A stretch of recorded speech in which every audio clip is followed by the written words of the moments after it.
पृथ्वी ग्रह हमेशा से दिलचस्प रहा है और हम पृथ्वीवासी इंसान आज पूरे ब्रह्मांड में छानबीन कर रहे हैं। लेकिन फिर भी क्या हम हमारी पृथ्वी के बारे में सब कुछ जानते हैं?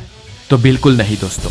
पृथ्वी के ही बारे में कई ऐसे रहस्य हैं, कई ऐसी खोजें भी हैं और कई ऐसी बातें हैं जो शायद आप न जानते हो, जिन्हें आमतौर पर स्कूल्स में नहीं पढ़ाया जाता। तो चलिए आज के हमारे वीडियो में जानते हैं पृथ्वी के बारे में 21 ऐसी बातें जो आपको चौंकाएगी, आपको नई जानकारी देगी, नई चीजों से अवगत कराएगी और पृथ्वी के बारे में बढ़ाएगी आपका नॉलेज। बिकॉज आप है हेल्दी और साइंटिफिक ज्ञान से भरे एक चैनल द नॉलेज पर, जहां पर आपको मिलता है सिर्फ ज्ञान, क्योंकि इस दुनिया में नॉलेज इज एवरीथिंग। तो चलिए शुरुआत करते हैं फैक्ट नंबर 21 से। दोस्तों क्या आपको पता है हमारी पृथ्वी पर जो लकड़ी मिलती है, जी हाँ वही लकड़ी जो पेड़ पे पाई जाती है, जिसे आप मजे से जलाते हैं और जिसे बिना कुछ सोचे काटते भी है, वो लकड़ी यानी कि ये वुड डायमंड से भी ज्यादा कीमती है। जी हाँ, वुड हमारे यूनिवर्स में rarest of the rare object है। इस ब्रह्मांड में डायमंड्स तो आमतौर पर हर जगह पे पाए जाते हैं और कुछ ग्रहों पर तो बहुत बड़ी मात्रा में पाए जाते हैं, लेकिन लकड़ी बहुत ही रेयर है क्योंकि ये वुड हमें प्लांट्स और ट्रीज में से मिलता है और ये प्लांट्स और ट्रीज प्रथम कोटि के जीव है और पूरे ब्रह्मांड में जीवन रेयर है। इसलिए अब अगर आप जब भी अपने फर्नीचर को देखें ना, तो सोचिएगा कि आपके पास ब्रह्मांड की सबसे रेयरेस्ट चीज है। हाँ, हो सकता है वो भले ही पृथ्वी पर आमतौर पर उपलब्ध हो, लेकिन ब्रह्मांड में लकड़ी रेयरेस्ट है। और अगर आप वुडन फर्नीचर का उपयोग करते हो तो आपको पेड़ भी ज्यादा बोने ही चाहिए। Fact number 20। साल 1961 में वैज्ञानिकों को एक बात पता चलती है जो उस वक्त उन्हें बहुत हैरान कर देती है। उस साल दुनिया भर के लॉन्ग पीरियड सिस्मोग्राफ ने यह रिकॉर्ड किया कि पृथ्वी वाइब्रेट कर रही है। हालांकि ये वाइब्रेशन किसी भूकंप का नहीं था या किसी ज्वालामुखी का भी नहीं, और ये वाइब्रेशन कोई इंसान फील भी नहीं कर सकता है, ये इतना धीमा था। अब वैज्ञानिकों ने ढूंढना शुरू किया कि ये वाइब्रेशन आखिर है क्या, जो अर्थक्वेक भी नहीं है, सुनामी भी नहीं है या पृथ्वी की कोई छोटी बड़ी टेक्टोनिक प्लेट्स की हलचल का भी नहीं है। तो ये है क्या? और बाद में वैज्ञानिकों को ये मालूम हुआ कि ये वाइब्रेशन कोई पल्स जैसा था, जैसे कि पृथ्वी के अंदर कोई पल्स चल रही हो, कोई धड़कनें चल रही हो। हम इंसान की धड़कनें रेस्टिंग पोजीशन में 60 से 100 बार धड़कती है और इन धरती पर जो भी जीव है, जो भी प्राणी है, उन सभी में पल्स चलती रहती है। लेकिन वैज्ञानिकों ने पाया कि ये क्या हो रहा है? ये तो पृथ्वी के अंदर पल्सेशन हो रही थी। अब वैज्ञानिकों का कहना है कि हमारी पृथ्वी हर 26 सेकंड में एक बार पल्सेशन करती है, यानी कि हमारी पृथ्वी हर 26 सेकंड में एक बार धड़क रही है। जी हाँ दोस्तों, है ना इंटरेस्टिंग। Fact number 19। दोस्तों एक बहुत ही इंटरेस्टिंग फैक्ट आपको सुनाता हूँ पृथ्वी का। पृथ्वी पर अब तक बहुत सारी प्रजाति आई है, जैसे कि हम इंसान है, बाघ है, वरु है, गाय, भैंस, बकरी, कुत्ता, बिल्ली, चीता या सभी पक्षी या सरीसृप या छोटे से छोटा जीव या मछली को ही ले लो। आज की डेट में पृथ्वी पर जितनी भी अलग अलग स्पीसीज है, जितने भी लिविंग ऑब्जेक्ट्स है, जितने भी टाइप के जीव है पृथ्वी पर मौजूद, इन सभी स्पीसीज की गणना कितनी है आपको पता है दोस्तों? तो दोस्तों हमारी पृथ्वी पर आज 87 लाख टाइप की स्पीसीज मौजूद है। जी हाँ, 87 लाख योनियां इस पृथ्वी पर मौजूद है। लेकिन इससे भी ज्यादा इंटरेस्टिंग बात यह है कि हमारी पृथ्वी पर आज जितनी भी स्पीसीज मौजूद है, वो तो पृथ्वी पर अब तक जन्मी टोटल जितनी स्पीसीज हो चुकी है, उन सभी स्पीसीज का सिर्फ 1% ही है। पिछले करोड़ों सालों में हमारी पृथ्वी पर बहुत सारी स्पीसीज जन्मी है, जिनमें से 99% स्पीसीज आज के हमारे युग में आने से पहले ही खत्म हो चुकी है और पृथ्वी के संपूर्ण इतिहास की बस 1% स्पीसीज ही आज जिंदा है। उस 1% में से हम हैं। अब दोस्तों एक और सवाल, आप सोचिए कि इस पृथ्वी पर आज अभी जितने जिंदा मनुष्य उपलब्ध है वो ज्यादा हो गए या ऑलरेडी जो जन्म लेकर मर चुके हैं वो इंसान ज्यादा हो गए? क्या लगता है आपको? इस वीडियो को पोस्ट करके एक बार कमेंट बॉक्स में जरूर बता दीजिए। इस प्रश्न का जवाब मैं आपको इस वीडियो के एंड में दे दूंगा। Fact number 18। दोस्तों क्या आप जानते हैं हमारी पृथ्वी को अंतरिक्ष में अगर 6 बिलियन किलोमीटर की दूरी पर से भी देखा जाए तब भी वो एक ब्लू रंग के छोटे से शाइनिंग स्टार जैसी लगती है। इसीलिए हमारी पृथ्वी को नीला ग्रह भी कहते हैं। ये नीला इसलिए दिखता है ताकि हमारी पृथ्वी की सतह पर ज्यादातर पानी मौजूद है और ये देखिए पृथ्वी की तस्वीर 6 बिलियन किलोमीटर दूर से। इस तस्वीर को नासा के वॉयेजर स्पेसक्राफ्ट ने खींची थी और ये छोटा सा जो बिंदु है ना, वही हमारी पृथ्वी है। ये तस्वीर लाजवाब है क्योंकि ये तस्वीर 6 बिलियन किलोमीटर दूर से हमारी पृथ्वी की खींची गई एक रियल इमेज है। फैक्ट नंबर 17, यूनाइटेड स्टेट्स और ऑस्ट्रेलिया लगभग दुनिया की आधी दूरी पर स्थित है, लेकिन अगर इन दोनों ही देशों को पास लाया जाए तो आप यहाँ पर देखोगे कि ऑस्ट्रेलिया का वेस्ट कोस्ट और यूएस का east coast almost perfectly fit हो जाता है। ऐसा लगता है मानो यूनाइटेड स्टेट्स और ऑस्ट्रेलिया एक दूसरे से अलग हुए हैं। ये पृथ्वी की जियोग्राफी का एक अद्भुत हिस्सा है। फैक्ट नंबर 16, नॉर्थ यूरोप के देश फिनलैंड में एक खूबसूरत लेक है जिसका नाम है नेटोकाइन। और इस लेक की खास बात यह है कि इस लेक का शेप बिल्कुल पूरे फिनलैंड कंट्री के जैसा ही है। फैक्ट नंबर 15, हमारी पृथ्वी पर जो सबसे सेंटर में जगह है, यानी कि कोई ऐसा पॉइंट जहां से कोई भी ओशन सबसे दूर हो, ऐसा मेनलैंड का अगर कोई सेंटर पॉइंट है तो उसका नाम है द यूरेशियन पोल ऑफ इनएक्सेबिलिटी, जो कि चाइना के शिंजियान रीजन में कजाकिस्तान के बॉर्डर पर नॉर्थ में लोकेटेड है, जहां से दुनिया का कोई भी समुद्र दुनिया की किसी भी जगह से सबसे दूर दर्राज पर है और इसे दुनिया का the farthest point of ocean भी माना जाता है। फैक्ट नंबर 14, पृथ्वी का नाम। पृथ्वी, इसे पोर्टुगीज में टेरा, टर्किश में डिन्या और डच भाषा में आंद्रे कहा जाता है। इंग्लिश में इसे अर्थ और हिंदी में हम इसे पृथ्वी कहते हैं। ऐसे पृथ्वी के कई सारी अलग अलग भाषाओं में अलग अलग नाम है, लेकिन दुनिया के सभी नामों में पृथ्वी का लगभग एक ही मतलब होता है, जो होता है जमीन या मिट्टी। और इंटरेस्टिंग बात यह है दोस्तों कि हमारे सोलर सिस्टम में जितने भी प्लेनेट है, जितने भी ग्रह है, उन सभी का नाम या तो रोमन या तो ग्रीक देवताओं के नाम पर से पड़ा है। लेकिन इन सभी प्लैनेट्स में बस पृथ्वी ही एक अपवाद है जिसका नाम किसी भी ग्रीक या रोमन देवता के नाम पर से नहीं पड़ा है। इस पृथ्वी को, जिसे हम इंग्लिश में अर्थ कहते हैं, वो शब्द EOR यानी कि योर या जिसे एर्था कहते हैं उस पर से आया है और उसका मतलब होता है भू यानी कि जमीन यानी कि धरा। फैक्ट नंबर 13, दोस्तों क्या आप जानते हैं कि हमारी पृथ्वी का वजन क्या है? तो दोस्तों बता दें कि हमारी पृथ्वी का वजन है करीब 6 सेप्टेलियन किलोग्राम, यानी कि 6 के पीछे पूरे के पूरे 24 शून्य लगाए इतने केजी। इस सेप्टेलियन के आंकड़े को हिंदी में महापारद कहते हैं, मतलब कि हमारी पृथ्वी का वजन करीब 6 महापारद है। फैक्ट नंबर 12, दोस्तों हमारी पृथ्वी का जो टोटल मास है, जो टोटल उसका द्रव्यमान है, क्या लगता है आपको वो सबसे ज्यादा किस द्रव्य से बना होगा? मतलब किससे? सोना, चांदी, पीतल, तांबा, किससे? अब स्वाभाविक है कि सोने से तो नहीं बना होगा क्योंकि सोना रेयर है, इसीलिए तो वो मूल्यवान है। तो दोस्तों आपको बता दूं कि हमारी पृथ्वी का जो टोटल मास है उसका सबसे बड़ा और सबसे ज्यादा हिस्सा आयरन से बना है, यानी कि लोहे से। लोहा सबसे आम है हमारी पृथ्वी पर, इसीलिए तो ये सस्ता है। हमारी पृथ्वी के टोटल मास में से 32% सिर्फ आयरन है, इसके बाद ऑक्सीजन है, उसके बाद सिलिकॉन है और उसके बाद मैग्नीशियम, सल्फर, निकल और कैल्शियम है। यानी कि दोस्तों हमारी पृथ्वी पर सबसे जो कॉमन एलिमेंट है वो लोहा है।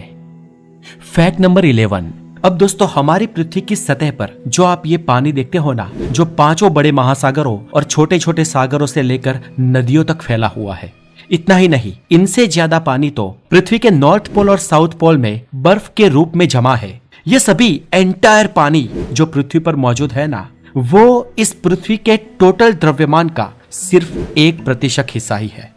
जी हाँ दोस्तों, अगर हमारी पृथ्वी के सभी महासागर और नॉर्थ और साउथ पोल के सभी बर्फ के टोटल पानी को इकट्ठा करके एक बॉल बना दिया जाए तो ये देखिए, ये इमेज हमारी पृथ्वी के सामने समस्त पानी का वो पूरा गेंद, वो पूरा बॉल बस इतना सा लगेगा। और ताज्जुब की बात है ना दोस्तों कि ये छोटा सा बॉल पृथ्वी की सतह पर स्प्रेड होकर पूरे पृथ्वी के सभी महासागरों को बनाता है ना इंटरेस्टिंग। फैक्ट नंबर 10, दोस्तों आपको और एक इंटरेस्टिंग बात बताऊं, हमारी पृथ्वी पर जितने भी महासागर हैं उन सभी महासागरों को हम बस 5% ही एक्सप्लोर कर पाए हैं, जबकि 95% महासागरों के भीतर की दुनिया क्या है, कैसी है और क्या हो सकती है वो हमें आज तक नहीं मालूम। सोचिए, पृथ्वी के महासागरों के गर्भ में 95% हिस्से में क्या क्या छुपा हो सकता है वो आज तक हम नहीं जानते। इतने छोटे हैं हम पृथ्वी और पानी के सामने हम इंसान। फैक्ट नंबर 9, हमने ये तो जान लिया कि पृथ्वी पर सबसे बड़े 5 ओशन 5 महासागर है, लेकिन वैज्ञानिकों को पृथ्वी की सतह के भीतर उसके अंदर एक पूरा अननोन महासागर मिला है। कितना भीतर? तो करीब 600 माइल ग्राउंड के भीतर। जी हाँ दोस्तों, पृथ्वी के भीतर हमें एक छठा विशाल महासागर मिला है जिसे रिंग रोडाइट नाम दिया गया है। और इस छठे महासागर में पृथ्वी के 5 महासागरों से 3 गुना ज्यादा अधिक पानी है। और आज के दौर में जियोलॉजिस्ट इस छठे महासागर पर स्टडी कर रहे हैं। अब इस महासागर का पानी कैसा है, खारा है, पीने लायक है या नहीं है, ये तो आने वाला वक्त ही हमें बता पाएगा। फैक्ट नंबर 9, चलिए दोस्तों एक और इंटरेस्टिंग फैक्ट बताता हूँ। जब भी आप इस पृथ्वी के नॉर्थ पोल में होते हैं, तब आप अगर पानी को गिराते हैं या पानी की धार करते हैं या तो नल के माध्यम से वाटर टब में आपका पानी जा रहा होता है, तो वो एंटी क्लॉकवाइज घूमता है, आप मार्क करना। और जब आप पृथ्वी के साउदर्न पार्ट में होते हैं तो पानी की धार क्लॉकवाइज हो जाएगी। और ऐसा कार्योलिस फोर्स के कारण होता है। ये पृथ्वी के घूर्णन की एक फोर्स है। और ये स्ट्रेंज है कि नॉर्थ पोल और साउथ पोल में जब पानी गिरता है तो वो क्लॉकवाइज और एंटी क्लॉकवाइज दोनों ही पोल्स में डिफरेंट डायरेक्शन में घूमता है। फैक्ट नंबर 8, दोस्तों हमारी पृथ्वी पर हर 4 साल में एक लीप ईयर होता है। इस लीप ईयर में फरवरी महीने में एक पूरा दिन कैलेंडर में ऐड हो जाता है और 3 सालों तक ये दिन गायब रहता है। और इस दिन का नाम है 29 फरवरी। यानी कि पृथ्वी पर हर चौथा साल 365 नहीं लेकिन 366 दिन का होता है। अब दोस्तों ऐसा कैसे होता है, एक दिन पूरा गायब कैसे हो सकता है? तो फ्रेंड्स इसमें ऐसा है कि ये दिन गायब नहीं हो जाता है, लेकिन एक नया दिन हमें जोड़ना पड़ता है। क्योंकि हमारी पृथ्वी सूरज के आसपास जो चक्कर लगाती है वो एग्जैक्ट 365 दिन का नहीं होता है, लेकिन वो सर्कल 365 दिन 5 घंटे और 59 मिनट का होता है। और हर साल इन 365 दिनों के ऊपर के जो कुछ घंटे हमें एक्स्ट्रा मिलते हैं, उन्हें हर 3 सालों तक जोड़ दिया जाए तो चौथे साल वो पूरा एक दिन बना लेंगे। इसलिए इस पृथ्वी पर हर चौथे साल में एक एक्स्ट्रा दिन जोड़ा जाता है। अब इस दिन यानी कि 29 फरवरी को जिसका जन्मदिन आता है उसको तो अगले 4 साल बाद ही मनाने की प्रतीक्षा करनी पड़ती है, या फिर किसी का जन्मदिन बोरो करना पड़ता है, यानी कि 28 फरवरी या 1 मार्च वो चुन सकता है। आप में से अगर किसी का जन्मदिन 29 फरवरी को आता है तो हमें कमेंट में जरूर बताएं। फैक्ट नंबर 7, अब दोस्तों जॉर्जियन यानी कि अंग्रेजी कैलेंडर में हर चौथे साल एक दिन ऐड होता है ना, ऐसे हमारे हिंदू कैलेंडर में, हमारे इंडियन कैलेंडर में हर तीसरे साल एक पूरा महीना ऐड हो जाता है। पहले तो आपको बता दें कि हमारे इंडियन कैलेंडर को ल्यूनी सोलर कैलेंडर कहा जाता है और इसमें एक साल में सिर्फ 354 दिन ही होते हैं, यानी कि वेस्टर्न कैलेंडर से 11 दिन कम, क्योंकि हमारा कैलेंडर चंद्र की परिक्रमा पर ध्यान में रख के बनाया गया है। और हमारे कैलेंडर में हर महीना 29 या 30 दिनों का होता है। और इस तरह हमारे इंडियन कैलेंडर में जो हर साल में 11 दिनों की कमी हो जाती है, उसे हम हर तीसरे साल एक एक्स्ट्रा महीना ऐड करके पूरी कर देते हैं। और इस एक्स्ट्रा मंथ को हम अधिक मास कहते हैं। और इस अधिक मास वाले कैलेंडर में उस साल 12 नहीं लेकिन 13 महीने होते हैं। ये अधिक मास दोस्तों ऐड करना बहुत जरूरी था। अगर हम ये नहीं करते तो हमारा कैलेंडर फिक्स नहीं रहता, वो पूरे साल घूमता रहता। यानी कि हमारे त्योहार जो है वो फिक्स टाइम पीरियड में नहीं आते।